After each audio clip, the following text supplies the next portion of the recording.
Hello everyone, welcome back to the Math 0332 playlist on Mr. Lee's YouTube videos. I'm Mr. Lee. Let's pick up Unit 5, Homework 5, the last homework in Unit 5, which is on linear inequalities. This really comes a lot from how you graph lines, and the major component of this is graphing the line as if there was an equal to sign between these two sides, and then making a choice afterwards depending on what your inequality sign looks like. So the only difference between linear inequalities and linear inequations is instead of an equal to sign between things, you'll have a less than or equal to, a greater than or greater than or equal to sign in the middle, which will then take your line and kind of divide your plane into two sections where one section will be the solution. Now, that means the first step always, no matter if you have a less than or greater than or less than or equal to or greater than or equal to, is to graph the line x with an equal to sign in the middle. And it's called the boundary line for those inequalities. The line then separates your area, your graph, into two pieces. One side is the solution while the other side is not. Now, the line is part of your solution if there's an equal to sign, like less than or greater than or equal to, but the line is not part of your solution if there's just a less than or just a greater than. It's like the last place or the first place that's not part of the solution.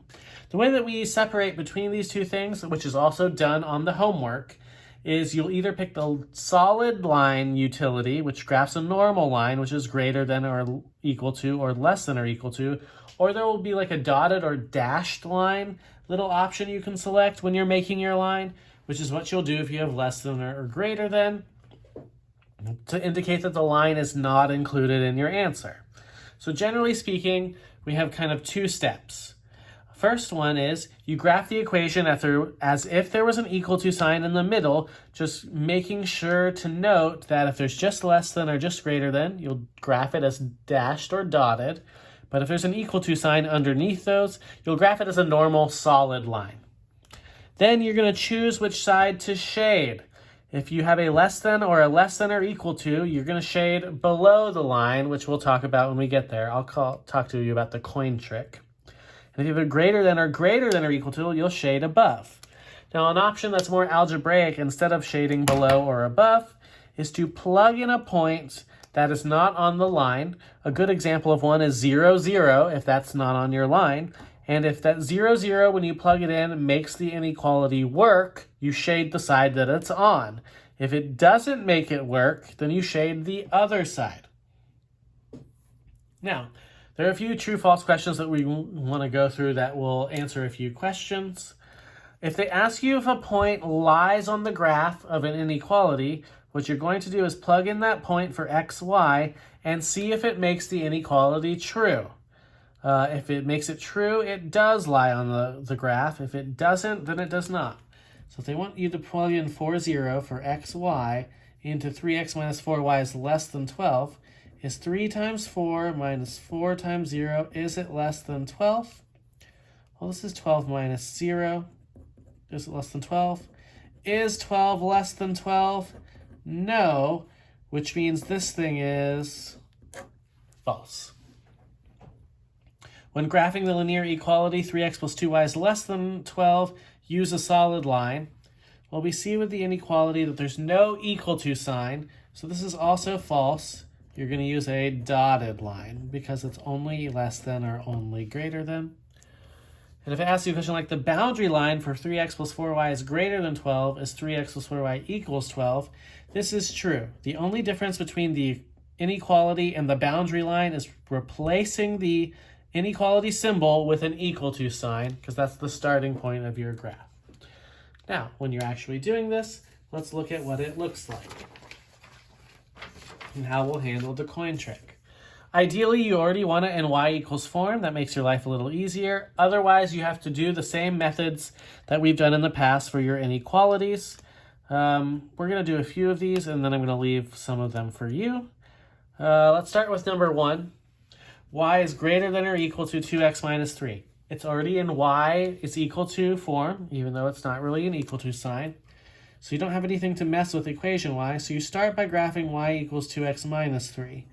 We look at this because there's an equal to sign. We know this is going to be a solid line when I graph this y equals 2x minus 3. So I start at negative 3, my intercept, use my slope up 2 over 1 to graph more lines. I don't trust myself to make this line without getting the more points on it, so I like to keep going up 2 over 1 or the opposite to make my whole line.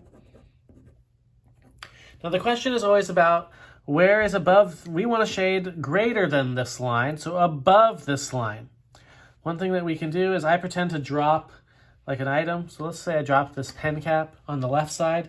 Eventually it's going to hit the line. The only way to drop something and have it hit something else is if that area was above it in the first place. Similarly, if I drop my pen from this side, it's going to fall forever, which tells you that the left side here is above and the right side is below. So I want to shade the area that's above the line. So which means my solution region for this thing is actually everything here on the left side is the solution.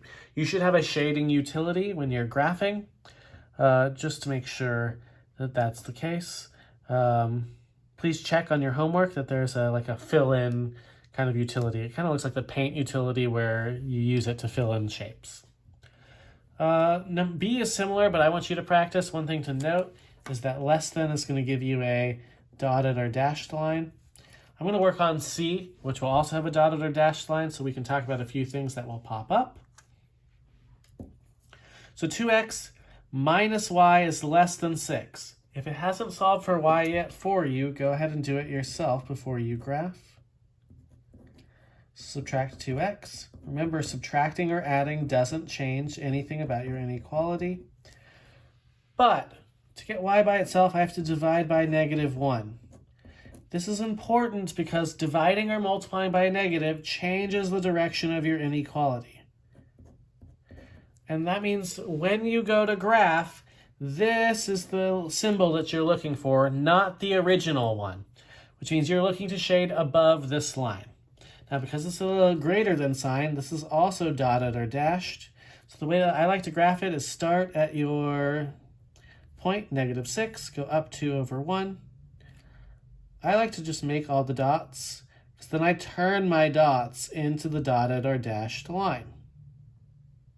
I make them dashes in the direction of the other points. And so this is the difference in the kind of line. If you see it dotted or dashed, it means it's not included because you just have you don't have an equal to sign. But otherwise, we're still grading above, and much like this line up here, above over here is actually on the left side. So D is similar to C, only it won't have a change in direction. E is a y equals line, which means it's horizontal. Above and below on the horizontal is a little bit on the more obvious side. So let's do F just to be sure. This is not a y equals 2 line. This is an x equals line. Even though there's an inequality in the middle, you're going to graph it as if there's an equal to sign in the middle. What we've learned is that x equals lines are vertical. So this should be a vertical but dotted line. The way we do this is we go find where x is 7, which is right here, and you just make a vertical dotted line. So this will apply to E as well, only it will be a horizontal line and it's solid.